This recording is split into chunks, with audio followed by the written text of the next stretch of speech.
കനത്ത മഴയെ തുടർന്ന് കായംകുളം നഗരസഭ 35-ാം വാർഡിലെ ദേശീയപാതയ്ക്കടുത്തുള്ള പ്രദേശങ്ങളിൽ വെള്ളം കയറാൻ ഇടയാക്കിയത് ദേശീയപാതയുടെ അശാസ്ത്രീയമായ നിർമ്മാണ പ്രവർത്തനങ്ങളെ തുടർന്നാണെന്ന് നഗരസഭാ കൗൺസിലർ പുളിയറ വേണുഗോപാൽ.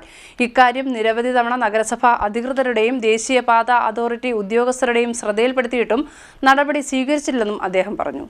കായംകുളം നഗരസഭ 35-ാം വാർഡിലെ ദേശീയപാതയ്ക്കടുത്തുള്ള പ്രദേശങ്ങളിൽ കനത്ത മഴയെ തുടർന്ന് വെള്ളം കയറാൻ ഇടയാക്കിയത് ദേശീയപാതയുടെ അശാസ്ത്രീയ നിർമ്മാണ പ്രവർത്തനങ്ങളുടെ ഫലമായാണെന്നും ഇക്കാര്യത്തിൽ ഇനിയെങ്കിലും അടിയന്തര നടപടി സ്വീകരിക്കണമെന്നും നഗരസഭാ കൗൺസിലർ പുളിയറ വേണുഗോപാൽ പറഞ്ഞു. വെള്ളക്കെട്ടുമായി ബന്ധപ്പെട്ടുണ്ടാകുന്ന പ്രശ്നങ്ങളെ സംബന്ധിച്ച് നിരവധി തവണ നഗരസഭാ അധികൃതരുടെയും ദേശീയപാത അതോറിറ്റി ഉദ്യോഗസ്ഥരുടെയും ശ്രദ്ധയിൽപ്പെടുത്തിയിട്ടും നടപടിയുണ്ടായിട്ടില്ല എന്നും പുളിയറ വേണുഗോപാൽ പറഞ്ഞു. കഴിഞ്ഞ ദിവസമുണ്ടായ കനത്ത മഴയിൽ പ്രദേശങ്ങളിൽ വ്യാപകമായാണ് വെള്ളം കയറിയത്. ദേശീയപാതയുടെ അശാസ്ത്രീയമായ നിർമ്മാണം പ്രദേശവാസികൾക്ക് വലിയ രീതിയിലുള്ള ബുദ്ധിമുട്ടുകളാണ് സൃഷ്ടിച്ചിരിക്കുന്നത്. ചിറക്കടവും പുതിയിടം ഭാഗത്ത് ദ്രുതഗതിയിൽ വെള്ളം കയറുകയാണ് ഉണ്ടായത്.